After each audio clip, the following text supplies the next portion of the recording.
Leave it to Maki to carry this chapter. Absolutely carrying this chapter. I mean, are we really surprised though? Come on now. Now, the chapter does pick up a few moments before the current events, but from Maki's side. So apparently Yuta, while fighting Sukuna, was able to move his domain expansion to a different location. Now, at this location, you already have Kusakabe, you have Inoue, and you have Maki already ready for an ambush. That means that they that means they already kind of knew that Megumi was gonna choke.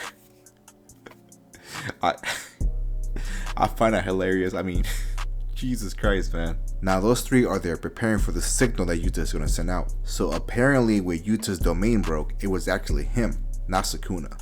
This whole time I thought it was like the world cutting slash that did it, but apparently not. It was a signal for Maki this whole time. Well, Kusakabe is still there, but I mean, he's not about to jump in, come on now. That man wants no part in that. Not unless he has to. Now this leads us to the current events, with Yuta's domain being destroyed and Maki stabbing Sukuna in the back. Both Yuta and Yuji both get injured, and I'm not gonna lie to you, Yuta got the worst of it. I mean, he almost got cut in half, like for real, for real. He was just barely there, barely. Anyways, Yuta gets carried off by Rika, then teleported by Wee Wee, and look, I'm not gonna lie to you, bro, Wee Wee's been putting on some numbers, man. You know, if he keeps this up, he might get clapped. He might get clapped. You think Sukuna's about to let this shit happen all the time? He's gonna get tired of this shit eventually. Wait, hold on. Did I just call this motherfucker Wee Wee?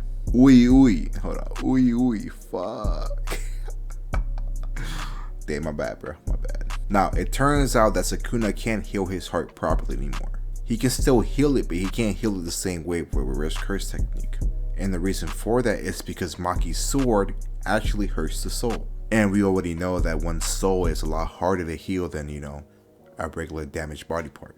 Then we have Yuji trying to return back to the battlefield and he collapsed. So apparently when he was using reverse curse technique, he wasn't healing all the way through.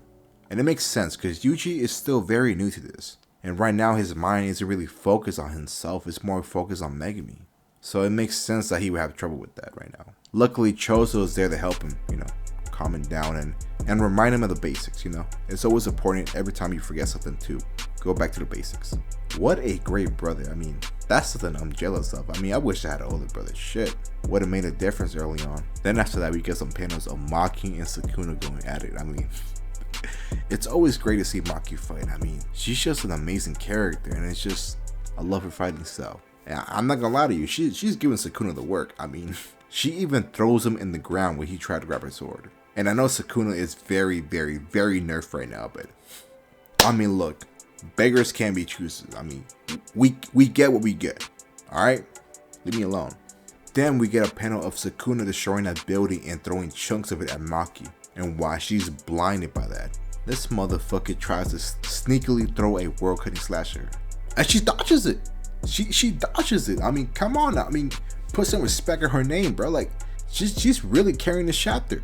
And this is when Sukuna realizes that Maki can actually see his curse technique better than other sorcerers. He even comments that she's like Maharaja.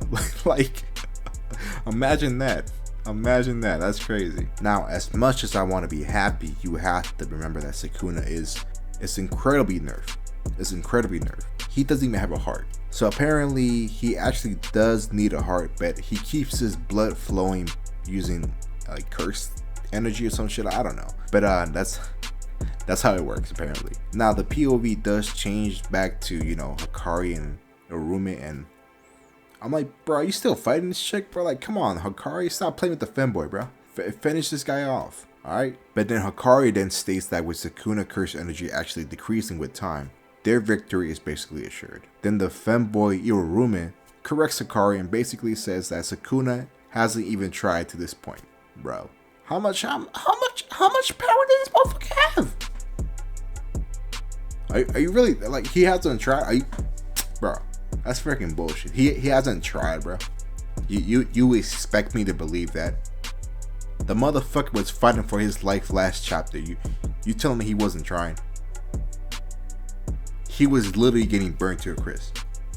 Absolute bullshit. I don't believe it.